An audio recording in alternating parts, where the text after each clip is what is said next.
अस्सलाम वालेकुम। हमारा टॉपिक है keyboard internal and INT16H function. इसमें हम कवर करेंगे keyboard scan code, keyboard buffer, keyboard operation और INT16H। सबसे पहले हम देख लेते हैं इंट्रोडक्शन ऑफ कीबोर्ड। कीबोर्ड होता क्या? कीबोर्ड एक इनपुट डिवाइस है जो कंप्यूटर को लेटर, नंबर्स और कमांड भेजता है। इसके ज़रिए हम सिस्टम में कोई की प्रेस करते हैं तो उसका सिग्नल CPU तक जाता है। अब ये वर्क कैसे करता है? हार्डवेयर देख लेते हैं। हार्डवेयर में इलेक्ट्रॉनिक कीज़ होती हैं जो हर एक की स्विच की तरह काम करती है, और जब भी की प्रेस होती है तो इलेक्ट्रिक सिग्नल बनता है। कंट्रोल, इसके बाद हमारे पास कंट्रोलर। कीबोर्ड के अंदर एक कंट्रोलर चिप होती है जो डिटेक्ट करती है कि कौन सी की प्रेस हुई है। फिर उस की का यूनिक हमारे पास स्कैन कोड बनता है। उसके बाद ये लिंक होता है CPU के साथ। कीबोर्ड का स्कैन कोड जो होता है CPU को भेजा जाता है। IRQ1 सिग्नल यूज़ करता है और BIOS इस इंफॉर्मेशन को कीबोर्ड बफर में स्टोर करता है। इसके बाद हमारे पास आ जाते हैं की फैक्टर, इनपुट डिवाइस। कीबोर्ड एक मोस्ट कॉमन वे है कम्युनिकेट करने के लिए CPU के साथ। उसके बाद स्कैन कोड, हर की का एक कोड होता है जिसे हम स्कैन कोड कहते हैं।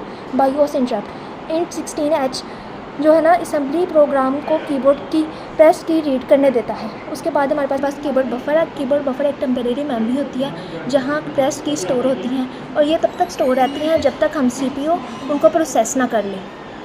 My name is Salishba. Today my topic is keyboard scan code. जैसे कि हम जानते हैं कि कंप्यूटर के अंदर 114 कीज़ होती हैं। कंप्यूटर हर कीज़ को आइडेंटिफाई नहीं कर सकता कि यूज़र ने किस टाइम किस की को प्रेस किया। फॉर एग्जांपल, अगर यूज़र रैंडम किसी भी की को प्रेस करता है, A को प्रेस कर ले, B को प्रेस कर ले, तो कंप्यूटर उसको आइडेंटिफाई नहीं कर सकता। तो इसके लिए जो है वो कंप्यूटर जो है वो यूज़ करता है स्कैन कोड। सबसे पहले समझते हैं कि स्कैन कोड क्या होता है। स्कैन कोड एक आइडेंटिफिकेशन नंबर होता है। हर कीज़ का एक आइडेंटिफिकेशन नंबर होगा। फॉर एग्जांपल, अगर A है तो A का एक आइडेंटिफिकेशन नंबर होगा, जैसे 1EH। B है तो उसका होगा, और इस थ्रू क्या होगा कि कंप्यूटर जो होगा वो इजीली आइडेंटिफाई कर सकेगा कि यूज़र ने किस टाइम किस की को प्रेस किया। अब इसकी वर्किंग को समझते हैं कि कंप्यूटर बैकग्राउंड में कंप्यूटर जो है वो किस तरीके से वर्क करता है। अगर यूज़र किसी भी की को प्रेस करता है, फॉर एग्जांपल यूज़र ने किसी A की को प्रेस किया, तो वो जाएगा कीबोर्ड कंट्रोलर के पास, वहाँ पर स्कैन कोड जनरेट होगा। स्कैन कोड जनरेट होने के बाद ये जाएगा CPU के पास। CPU के पास जो भी उसकी प्रोसेसिंग होगी, ऐड होगा, सब होगा, वो सारा काम करेगा। काम करने के बाद बफरिंग में जाएगा, बफरिंग में स्टोर हो जाएगा। अगर तो यूज़र ने कहा कि उस वैल्यू को प्रिंट करवाना है तो प्रिंट करवाएगा, अदरवाइज़ नहीं प्रिंट करवाएगा, और उसके बाद चला जाएगा INT16 के अंदर। और इस तरीके से इसकी प्रॉपर वर्किंग होती है। अब कीबोर्ड स्कैन के अंदर कीबोर्ड स्कैन किस तरीके से वर्क करेगा? कीबोर्ड स्कैन इस तरीके से वर्क करेगा, ये दो तरीक़ों से वर्क करता है। इसकी दो टाइप्स होती है, एक मेक कोड होती है और एक ब्रेक कोड होती है। मेक कोड क्या होता है कि जैसे ही यूज़र किसी की प्रेस करता है तो उसी टाइम स्कैन कोड जनरेट हो जाता है। फॉर एग्जांपल, जैसे यूज़र ने A की को प्रेस किया तो यहाँ पर 1EH जो है वो स्कैन कोड जनरेट हो गया। और इसी तरीके से अगर यूज़र ने उस की को रिलीज़ कर दिया, छोड़ दिया, तो तब भी स्कैन कोड जनरेट होगा। कहीं ऐसा ना हो कि इनफिनाइट जो है वो कीज़ प्रेस होती जाए, तो इस वजह से उसका भी स्कैन कोड जनरेट हो जाएगा। अब ये देखते हैं कि मेक कोड और स्कैन कोड बनता किस तरीके से। मेक कोड तो बन गया, मेक कोड तो बन गया। अब ब्रेक कोड किस तरीके से बनता है? ब्रेक कोड इस तरीके से बनेगा कि जो भी मेक कोड बनेगा उसके अंदर अगर हम +1 ऐड कर देंगे तो उसे ब्रेक कोड बन जाएगा। जैसे 1EH है, इसके अंदर अगर इसको बाइनरी टर्म के अंदर देखें तो इसकी लेफ़्ट मोस्ट सिग्निफिकेंट बिट के अंदर अगर हम 1 ऐड करें तो इससे ब्रेक कोड बन जाएगा। और इसी तरीके से ये प्रॉपर वर्किंग करता है। अस्सलाम वालेकुम, मेरा नाम मोमिना मुर्तज़ा है और हम कीबोर्ड बफर के बारे में डिस्कस करेंगे। सबसे पहले देख लेते हैं कि कीबोर्ड बफर होता क्या है। जब भी हम कीबोर्ड से कोई भी की प्रेस करते हैं, फॉर एग्जांपल मैंने प्रेस किया है B, तो वो B मेमोरी में जिस जगह पे जाके स्टोर होता है, जिस एरिया में या जो स्पेस एलोकेट करता है, उसको कीबोर्ड बफर कहा जाता है। अब यहाँ पे एक सवाल आता है कि हम जो हैं यहाँ से मैंने प्रेस किया B, तो फ़ौरन ही स्क्रीन के ऊपर हमें नज़र आ जाता है B, लेकिन कीबोर्ड बफर फिर होगा कहाँ पे? तो ये जो कीबोर्ड बफर का सारा काम है, जो बैकएंड पे काम हो रहा है, इसके बारे में पहले डिस्कस करते हैं, फिर इसके साइज़, टाइप और लोकेशन के बारे में डिस्कस करेंगे। अच्छा, बैकएंड वर्किंग समझने से पहले हमें स्कैन कोड और ASCII कोड के बारे में पता होना चाहिए। ये मैंने बनाया हुआ है एक कीबोर्ड, ठीक है। यहाँ पे अगर लिखा हुआ है A तो ये जो ए है इसकी कीबोर्ड के ऊपर जो पोजीशन है वो हमारे पास होगा स्कैन कोड, ठीक है। जहाँ पे बी लिखा होगा वो बी की पोजीशन होगी और उस बी की पोजीशन पे जो वैल्यू होगी वो हमारे पास होगी उसका स्कैन कोड बी का। अब जैसे हमारे पास ए का स्कैन कोड है 1EH और बी का स्कैन कोड है 30H, इसी तरह सी का स्कैन कोड है 2EH, इसी तरह डिफरेंट स्कैन कोड्स हैं हर करैक्टर के लिए। इसके बाद एस का कोड, उसमें ये है कि स्कैन कोड तो हो गया लेकिन इस करैक्टर की असल जो वैल्यू है वो क्या है, वो एस का कोड है, ठीक है। फॉर एग्ज़ाम्पल हमें पता है कि ए का एस का कोड है 4AH, बी का हमारे पास है 42H, इसी तरह सी का 43H and so on. Next हम चलते हैं, हम जो बैक एंड वर्किंग है की बफर की उसको हम देख लेते हैं। सबसे पहले की प्रेस की जाती है, मिसाल के तौर पे मैंने प्रेस किया है ए। अब जब मैंने ए प्रेस किया तो की हार्डवेयर जो है वो स्कैन कोड जनरेट करेगा, वो हम पहले ही पढ़ चुके हैं। वो स्कैन कोड जो है वो जाएगा CPU के पास इंटरप्ट के ज़रिए, ठीक है। अब जब CPU के पास जाएगा तो CPU जो है वो आगे इसको बायोस को सेंड करेगा। बायोस को आपको पता ही होगा, बेसिक इनपुट आउटपुट सिग्नल, ठीक है। अब वो सिग्नल बायोस को सेंड किया जाता है और वो उस स्कैन कोड को दे के एस का ही कोड जनरेट करता है। जैसा कि मैंने आपको पहले बताया कि स्कैन कोड जो है वो पोजीशन होगी और उस पोजीशन पे उस करैक्टर की जो वैल्यू होगी वो होगा एस का ही कोड।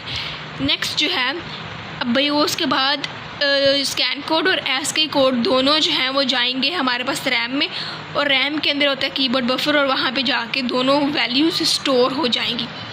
अब यहाँ पे एक बात मैं आपको क्लियर करूँ कि कंप्यूटर के अंदर जो है ए हमें प्रिंट हो रहा है स्क्रीन पे, लेकिन कंप्यूटर को ये नहीं पता होता कि हमने ए प्रेस किया या क्या प्रेस किया, वो उन कोड्स को देखता है। इसीलिए इसकी जो एड्रेस है कीबोर्ड बफर का उसके अंदर भी एस के स्कैन कोड्स ही सेट होते हैं।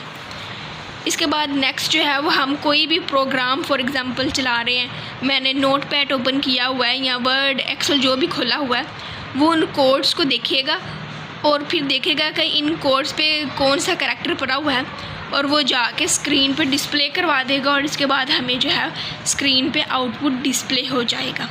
नेक्स्ट अब हम इसके साइज़ के बारे में पढ़ लेते हैं। नेक्स्ट अब हम इसके साइज़ की तरफ देख लेते हैं।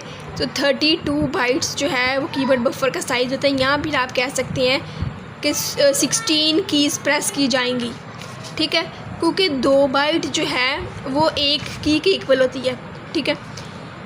2 बाइट्स के अंदर 1 बाइट तो ले लेते हैं एस का ही कोड और स्कैन कोड, क्योंकि 2 कोड्स इस्तेमाल होते हैं तो इसी वजह से 2 बाइट्स इज़ इक्वल टू 1 की। या फिर आप अगर फॉर एग्ज़ाम्पल 32 को डिवाइड करें 2 पे तो वो भी आता है इक्वल टू 16। तो इससे हमें पता चल जाता है कि इसका साइज़ जो है वो किस तरह से हो रहा है। नेक्स्ट अब हम इसकी लोकेशन को देख लेते हैं। तो वो मैं आपको पहले बता चुकी हूँ कि इसके अंदर एक एस का कोड होगा और एक होगा हमारे पास स्कैन कोड। तो ये जो पहले वाला है ये हमारे पास एस का ही कोड और दूसरे वाला जो है वो स्कैन कोड है। अब इसके बाद इसके टाइप्स के बारे में डिस्कस कर लेते हैं। नेक्स्ट अब हम देख लेते हैं इसकी टाइप्स। तो इसकी 2 टाइप्स होती हैं, एक होती है फीफो और एक होती है सर्कुलर टाइप, ठीक है। ये दोनों आपस में मिल के काम करती हैं। फीफो का मतलब आपको पता है फर्स्ट इन फर्स्ट आउट, मतलब जो पहले वैल्यू लिखी जाएगी वही पहले वैल्यू निकलेगी। अब फॉर एग्ज़ाम्पल मैंने यहाँ लिखा हुआ है 4 मैंने वैल्यूज़ कीबोर्ड बफर के अंदर स्टोर करवाई हैं, ठीक है। अगर पहली वैल्यू है तो आउटपुट के अंदर भी A B C D जो पहले वैल्यू आएगी वही जो है वो आउटपुट के अंदर जाके डिस्प्ले होगी। हम दूसरी टाइप देख लेते हैं सर्कुलर टाइप। उसमें भी होता सेम यही है कि जो पहले की आएगी वही की जो है वो आउटपुट में जाके स्टोर होगी। लेकिन इसमें ये होता है फॉर एग्ज़ाम्पल अब A है वो जो है वो जाके स्क्रीन पे डिस्प्ले हो गया तो A जो है वो कट गया। अब A की जगह हो गई खाली, जो नेक्स्ट मेंबर आएगा वो A के ऊपर आके फॉर एग्ज़ाम्पल यहाँ पे 5 आ रहा है तो 5 आ रहा है पीछे से, वो A की जगह ले लेगा। इसी तरह से अगर B खाली हो जाएगा तो उसकी जगह पे कोई और वैल्यू आ जाएगी और इस तरह से जो है वो एक सर्कल चलता रहेगा। इससे हमारा फ़ायदा ये होता है कि हमारी मेमोरी ज़ाया नहीं होती, ठीक है।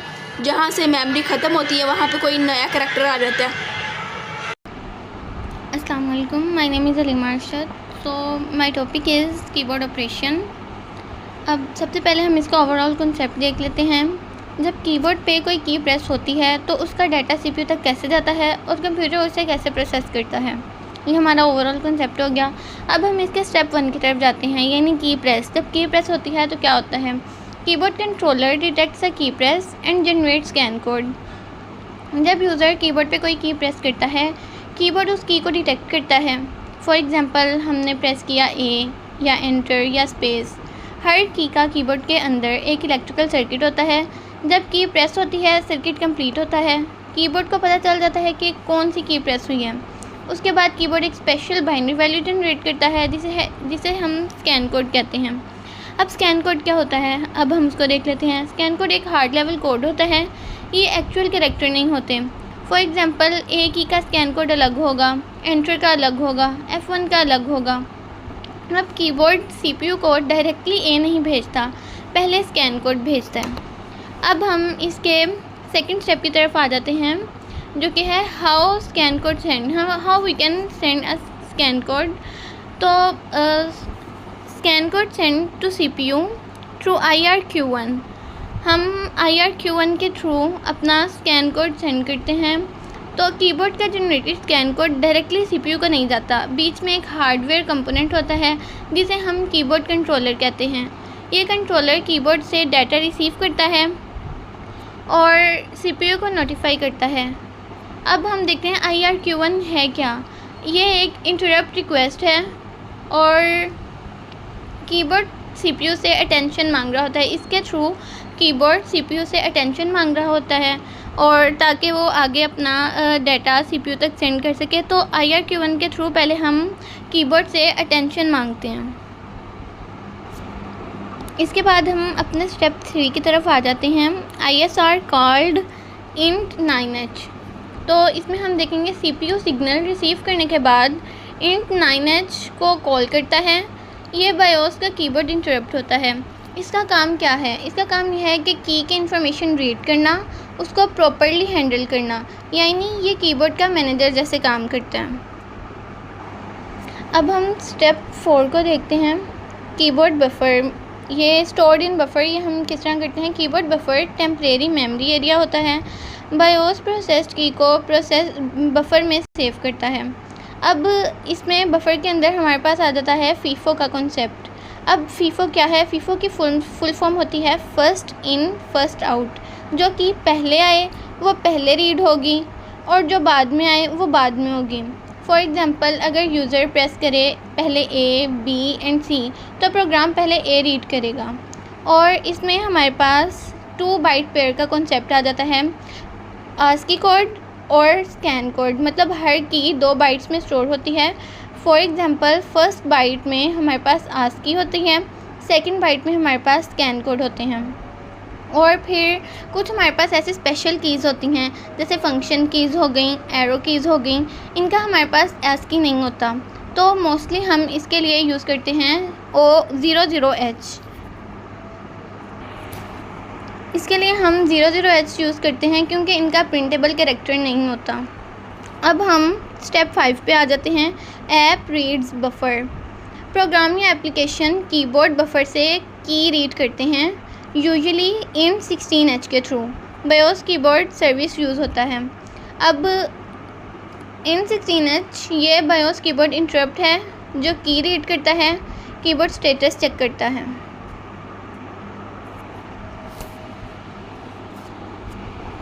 अब हम अपने टॉपिक की कंक्लूजन देख लेते हैं।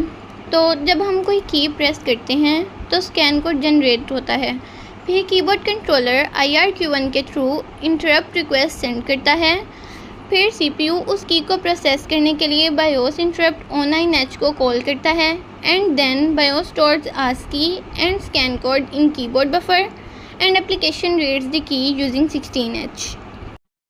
अस्सलाम वालेकुम, मेरा टॉपिक है in 16H BIOS interrupt. BIOS interrupt क्या होती है, ये हमारे पास एक बिल्ट इन सॉफ्टवेयर होता है जो कि सॉफ्टवेयर और हार्डवेयर के दरमियान कम्युनिकेट करवाता है। अब इन 16 असेंबली लैंग्वेज में क्या काम करता है। इंट 16H कीबोर्ड के साथ इंटरेक्ट करने के लिए यूज़ होता है असेंबली लैंग्वेज में। जैसे कि यूज़र कोई की प्रेस करता है तो इंट 16H उसका स्टेटस चेक, उसको रीड करता है, उसको चेक करता है, फिर उसका स्टेटस बताता है कि कीबोर्ड पे उसका स्टेटस क्या है।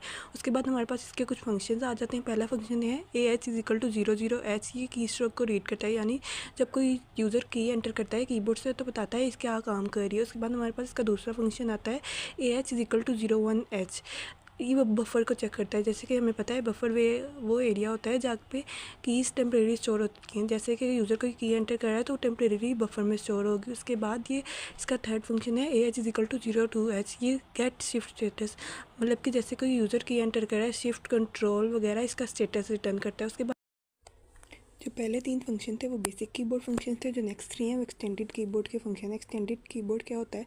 एक्सटेंडेड कीबोर्ड का मतलब मॉडर्न कीबोर्ड कीज़ होती हैं, जैसे कि F11, F12, arrows keys, insert delete की, होम एंड एंड की। सिंपल फंक्शन 00H और 01H 02H नॉर्मल कीज़ के लिए थे, जबकि extended function special keys handle करते हैं। इसका पहला एक्सटेंडेड फंक्शन है AH = 10H, यानी कि रीड एक्सटेंडेड की, यानी कि ये फंक्शन एक्सटेंडेड या स्पेशल कीज़ को रीड करता है। या ये AH = 00H जैसा ही है, लेकिन स्पेशल कीज़ भी सपोर्ट करता है। उसके बाद दूसरा फंक्शन है AH = 11H, ये एक्सटेंडेड कीबोर्ड बफर को चेक करता है। ये AH = 101H जैसा है, लेकिन स्पेशल कीज़ के लिए ये। और नेक्स्ट फंक्शन है एक्सटेंडेड शिफ्ट स्टेटस, ये कीबोर्ड के करंट शिफ्ट स्टेटस को बताता है, जैसे shift, control, alt, caps lock. हमारे पास पहला फंक्शन है AH = 00H। इस फंक्शन का यूज़ कीबोर्ड से की प्रेस रीड करने के लिए होता है। प्रोग्राम वेट करता है कि जब तक की प्रेस ना हो, जो की प्रेस होगी उसका ASCII कोड AL रजिस्टर में आता है, और जो उसका स्कैन कोड होगा ना वो AH रजिस्टर में आता है। अब हम आते हैं एग्जाम्पल की तरफ। मूव AH 00H, ये BIS को बताता है कि की को रीड करना है। इन 16H यहाँ पे BIS को कॉल कर रहा है। अब जैसे कि अब हम नेक्स्ट आते हैं CMP AL 0DH, ये कंपेयर करता है AL रजिस्टर में जो वैल्यू है और इसको 0DH के साथ। एंटर की हेक्साडेसिमल वैल्यू है, 0D हेक्साडेसिमल वैल्यू और H मीन हेक्साडेसिमल। अगर कंपैरिजन इक्वल हो जाए, यानी जो ने एंटर की प्रेस किया तो प्रोग्राम एंटर प्रेस लेबल पे जंप कर देगा। अब यहाँ पे हम आते हैं हर एक लाइन क्या फंक्शन परफॉर्म कर रही है। मूव AH 00H मतलब कि set function number two 0, function को 0 पे सेट कर देती है और इन 16H को बताती है क्या काम करना है। इन 16H ये बायोस इंटरप्ट को कॉल करता है। CPU जब तक वेट करता है जब तक यूज़र को की प्रेस ना करेगा। AL रजिस्टर में जैसे कि हमने A प्रेस किया तो उसकी ASCII वैल्यू AL रजिस्टर में स्टोर होगी और उसका स्कैन कोड AH रजिस्टर में स्टोर होगा। अब हमारे पास दूसरा फंक्शन है AH = 01H, ये बफर का स्टेटस चेक करता है कि उसमें कोई की अवेलेबल है या नहीं है। ये वेट नहीं करता, सिर्फ चेक करता है कि उसमें कोई की अवेलेबल है नहीं। अगर नहीं की है तो 0 फ्लैग 1 पे सेट हो जाएगा, अगर कोई की अवेलेबल है तो 0 फ्लैग 0 पे सेट हो जाएगा। मूव AH 01H, ये बता रहा है कि की को चेक करना है। और इन 16H यहाँ पे बायोस इंटरप्ट कॉल हो रही है। फिर उसके बाद हम आते हैं JZ नो की, अगर कोई की नहीं होगी तो 0 फ्लैग सेट हो जाएगा और प्रोग्राम नो की लेवल पे जंप कर जाएगा। अब आते हैं दोनों के कंपैरिजन टेबल की तरफ। 00H वेट फॉर अ की, 00H जो है की का वेट करता है कि जब तक कोई की प्रेस नहीं हो रही तो वेट करेगा। 01H ये की का वेट नहीं करता, ये सिर्फ चेक करता है कि बफर में कोई की अवेलेबल है या नहीं है। रिमूव फ्रॉम अ बफर से की रिमूव होती है 00H में, और 01H में बफर में की रहती है। 0 फ्लैग सेट 00H में की फ्लैग कोई एप्लीकेबल ही नहीं होता, जबकि 0 फ्लैग 01H में या तो 0 पे सेट होता है या तो 1 पे सेट होता है। ये इनपुट को रीड करने के लिए यूज़ होता है। 00H इनपुट रीड करता है कि जो की एंटर हुई है, इनपुट हुई है, यानी वो क्या फंक्शन परफॉर्म कर रही है। और 01H चेक करता है कि ऑलरेडी कोई की अवेलेबल है या नहीं है।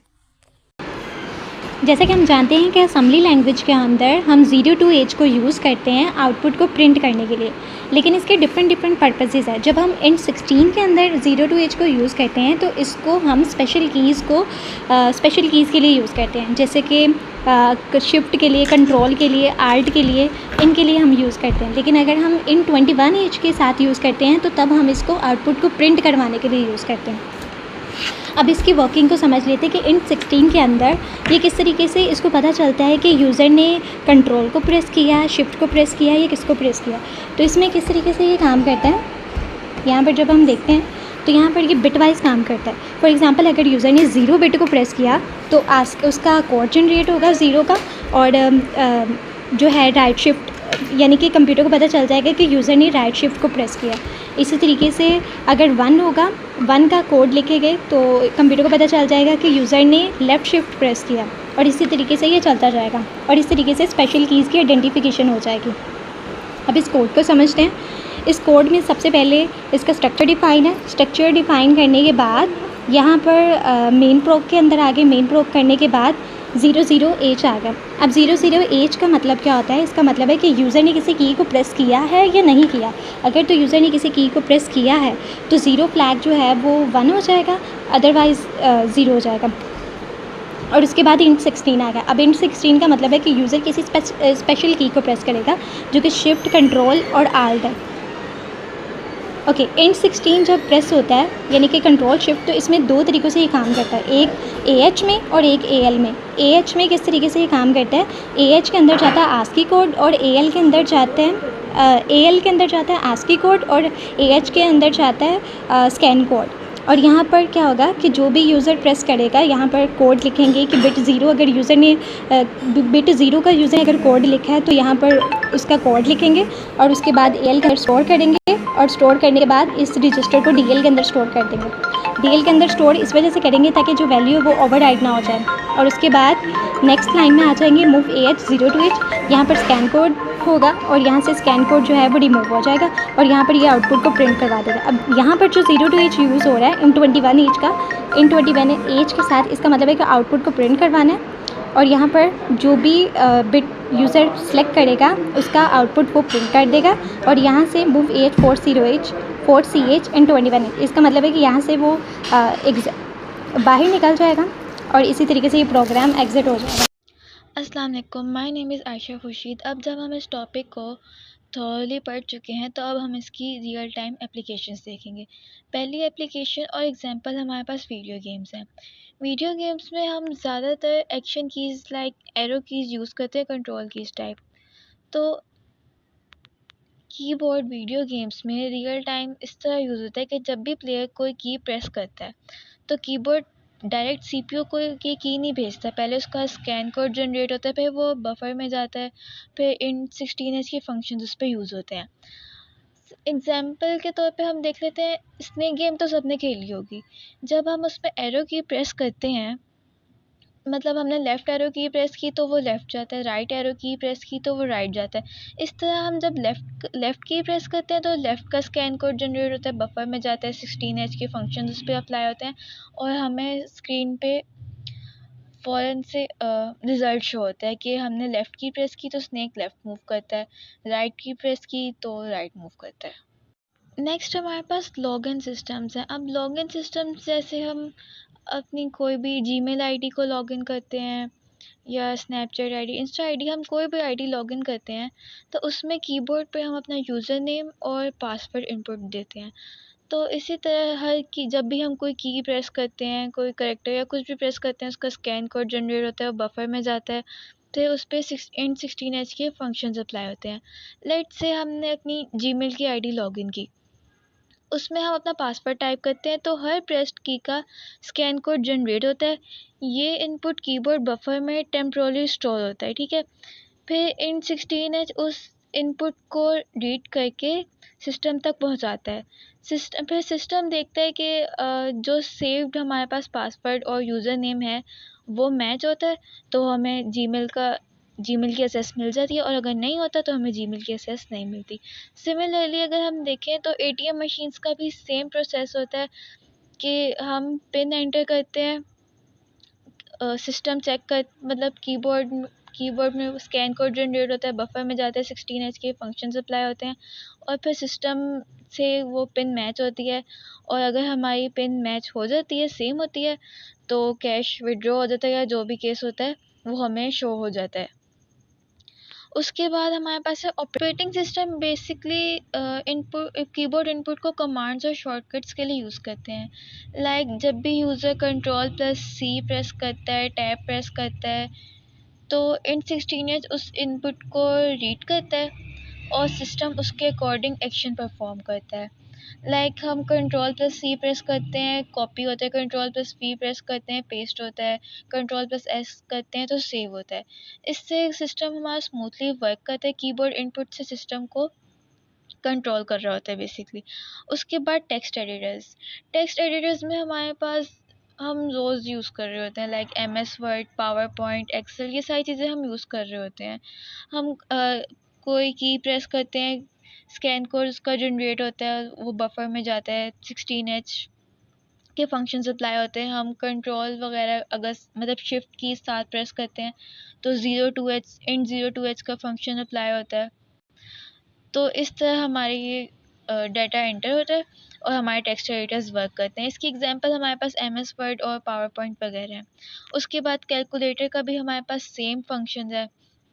हम कीबोर्ड डिजिट्स प्रेस करते हैं, एडिशन सब्ट्रैक्शन ये वाले ऑपरेशन करते हैं, वो फिर उनका स्कैन किट जनरेट होता है, बफर में जाते हैं, 16H के फंक्शंस अप्लाई होते हैं और फिर जो हमारा सॉफ्टवेयर सिस्टम होता है वो ऑपरेशन, अगर एडिशन का ऑपरेशन होगा तो वो अप्लाई करेगा और हमें रिजल्ट शो कर देगा।